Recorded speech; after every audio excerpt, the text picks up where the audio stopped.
अस्सलाम वालेकुम। हम बात करेंगे ब्लैक फंगस यानी म्यूकोरमाइकोसिस की। एक ऐसा ख़तरनाक इन्फेक्शन जो जिस्म के कई हिस्सों को मुतासिर कर सकता है, लेकिन हम बात करेंगे राइनोसेरिब्रल म्यूकोरमाइकोसिस की, जिसमें ये चेहरे और दिमाग को मुतासिर करता है। हमारे वो मरीज़ जिनको हाई शुगर की बीमारी है, उनको ये वीडियो ज़रूर देखनी चाहिए। नाज़रीन, मैंने पिछले 20-22 सालों में 5 से 6 मरीज़ ही इस बीमारी के देखे हैं, लेकिन बदकिस्मती से उनमें से कोई भी न बच सका। और उसका सबब ये था कि वो मरीज़ हमारे पास देर से आए। इस बीमारी को समझने के लिए हमने 5 सवालात के जवाब देने हैं। एक, ये ब्लैक फंगस क्या है, हमें कैसे नुकसान पहुंचाता है, कौन लोग हैं जो इससे मुतासिर हो सकते हैं, इसकी अलामात क्या है, इसके डायग्नोस कैसे किया जाता है और इसका इलाज क्या है। देखिए, बैक्टीरिया और वायरस की तरह फंगस भी एक जरासीम है। इसकी कई अक़साम हैं। ब्लैक फंगस भी उनमें से एक किस्म है। ये फंगाई या फंगस जो हैं फ़ायदेमंद भी होते हैं और नुकसानदेह भी होते हैं।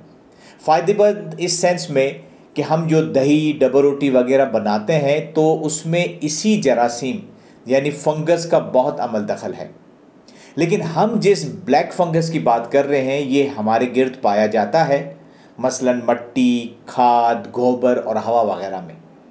ये हमारे जिस्म में सांस के ज़रिए दाखिल होता है। लेकिन अगर आप फिट हैं, हेल्दी हैं, नॉर्मल हैं और आपकी शुगर कंट्रोल में हो तो फिर बिल्कुल भी परेशान ना हो। लेकिन अगर बीमारी और दवाओं की वजह से आपके जिस्म का दिफाई निज़ाम, जिसे हम इम्यून सिस्टम कहते हैं, अगर वो कमज़ोर हो गया है तो फिर ये ब्लैक फंगस आपको मुतासिर कर सकता है। ब्लैक फंगस को अपॉर्चुनिस्टिक इन्फेक्शन की कैटेगरी में रखा गया है। क्यों? क्योंकि जैसे ही इसे अपॉर्चुनिटी मिलती है यानी मौका मिलता है, ये अटैक कर देता है। वरना आम एक हेल्दी और नॉर्मल इंसान जिसमें कोई बीमारी ना हो, ये कुछ भी नहीं करता।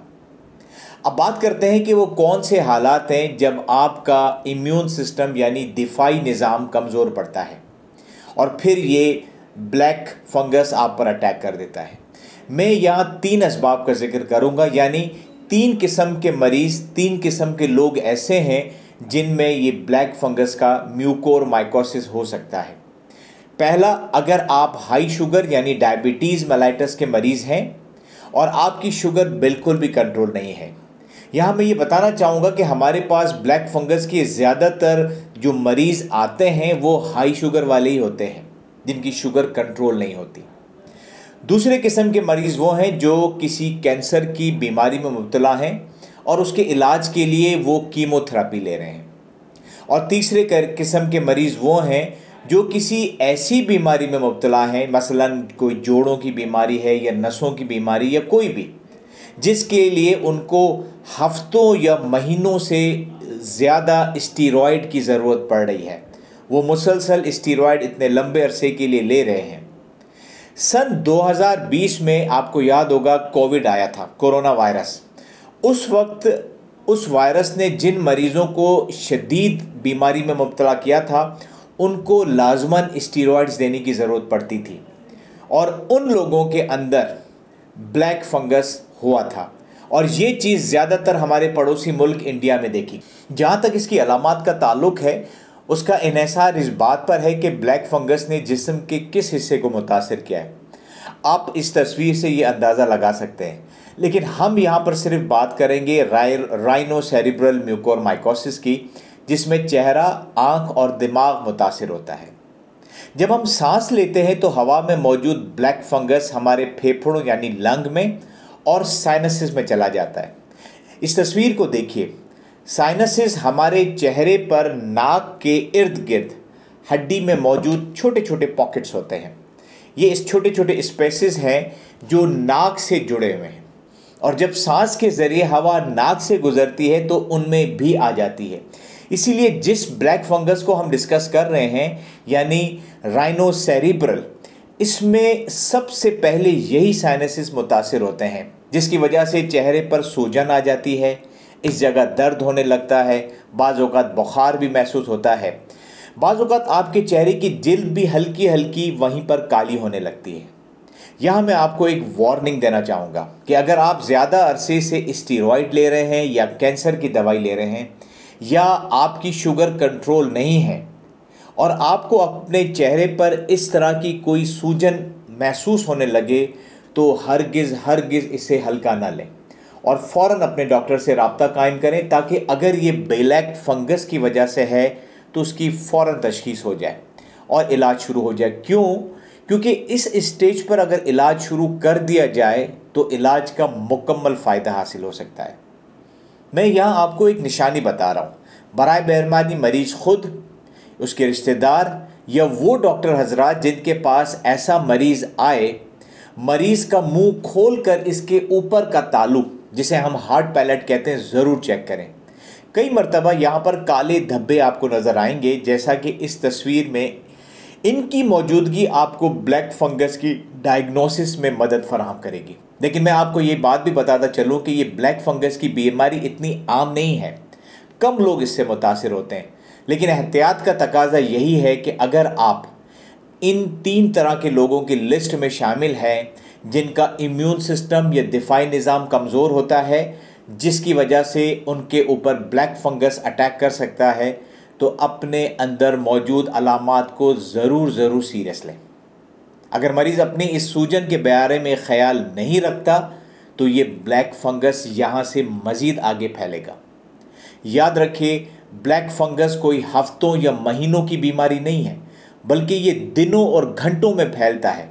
जब ये आँख को मुतासिर करता है तो आँख के इर्द गिर्द सूजन आना शुरू हो जाती है, ऊपर वाली पलकें झुक जाती हैं, आँख लाल हो जाती है और उसमें से मवाद बहना शुरू हो जाता है। और ये बढ़ते बढ़ते जब इन्फेक्शन और अंदर की तरफ चला जाता है और आँख के ढेले के पीछे पहुँच जाता है, तो वहाँ से दबाव की वजह से ये आँख बाहर सूज कर आ जाती है। आँख को मुतासिर करने के बाद ब्लैक फंगस नाजरीन दिमाग तक पहुँचने में ज़्यादा देर नहीं लगाता। उस वक्त मरीज़ सर दर्द की शिकायत करता है, उस पर गुनूदगी और नींद तारी होने लगती है, मिर्गी के झटके महसूस होते हैं और जिस्म का एक हिस्सा फॉलिज ज़दा हो सकता है। बाज़ औक़ात ऐसे मरीज़ को निगलने में भी दुश्वारी होती है। अब बात करते हैं कि ब्लैक फंगस को डायग्नोज कैसे करते हैं। तो ये काम 3 तरीक़ों से होगा, स्टेप बाय स्टेप, मरहलावार। अलामात के ज़रिए, SCT या MRI के ज़रिए या बायोप्सी के ज़रिए। अलामात और मुआयने के ऊपर तो हम तफसील से बात कर चुके हैं और आपने तस्वीर से भी इस बीमारी के बारे में जान लिया हो गया, खुसूसन मुंह के अंदर जो तालू पर काले निशान के धब्बे, इसको ज़रूर जहन में रखिएगा। दूसरा जो तरीका है डायग्नोसिस का, वो है CT या MRI। CT हम जो करवाते हैं वो पैरानेज़ल साइनस का करवाते हैं। पैरानेज़ल साइनस का मतलब ये कि नाक के आसपास जो साइनसेस होते हैं उससे हम इन साइनसेस को देखते हैं कि कितना और कहाँ कहाँ मुतासिर हुए हैं और कहाँ कहाँ इस ब्लैक फंगस ने हड्डियों को खाया है। ये ब्लैक फंगस का ख़ास तरीका होता है जिसे हम बोन एरोजन या बोन डिस्ट्रक्शन कहते हैं, क्योंकि हड्डी को डैमेज करके ये आगे फैलता चला जाता है। जबकि MRI हम ऑर्बिट और ब्रेन का करवाते हैं, जिसमें हम ये देखते हैं कि ये फंगल इन्फेक्शन जो ब्लैक फंगस है दिमाग में कहाँ तक और कितनी आगे तक चला गया। ये सारी इन्फॉर्मेशन जो है, जो कि ब्लैक फंगस के बारे में हमें बताती है, उसके फैलाव के बारे में बताती है, ये हमें ये प्लान करने में हेल्प करती है कि हमने इसको कितना एग्रेसिवली, कितना शिद्दत के साथ इसका इलाज करना है। जबकि आखिर में हम मरीज़ की बायोप्सी करते हैं। इस मकसद के लिए हमें ENT, एयर, नोज़ और थ्रोट वाले जो डॉक्टर्स हैं उनकी खिदमत लेनी पड़ती है, जो कि एंडोस्कोपी की मदद से न सिर्फ साइनस का मुआयना करके हमें मालूमात फराहम करते हैं, बल्कि वो बायोप्सी भी करते हैं। नज़र आने वाली तस्वीर में हमने वो टेस्ट लिखे हैं जो बायोप्सी के लिए गए स्पेसिमेन में लेबॉर्ट्री भेजते हैं। अब बात करते हैं इलाज की। म्यूकोरमाइकोसिस के इलाज को नाजरीन 2 हिस्सों में रखा गया है, मेडिकल ट्रीटमेंट और सर्जिकल ट्रीटमेंट।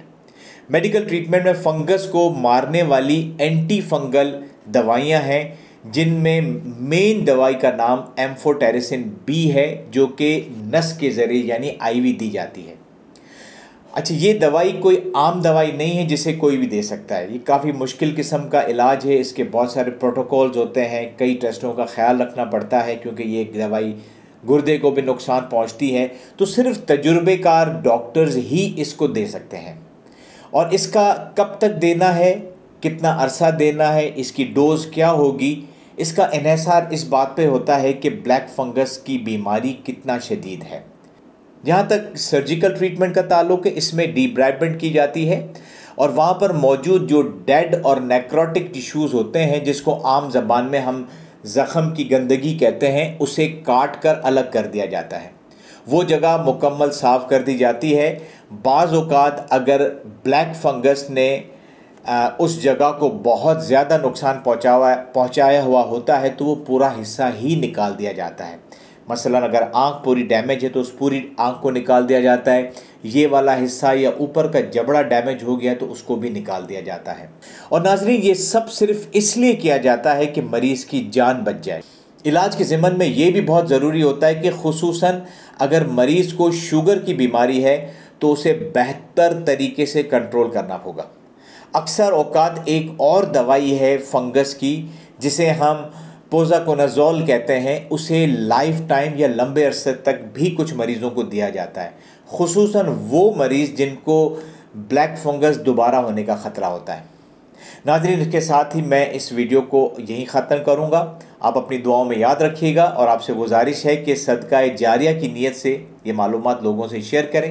अपने प्यारों का और इस चैनल का ख्याल रखिए। अल्लाह हाफ़िज़।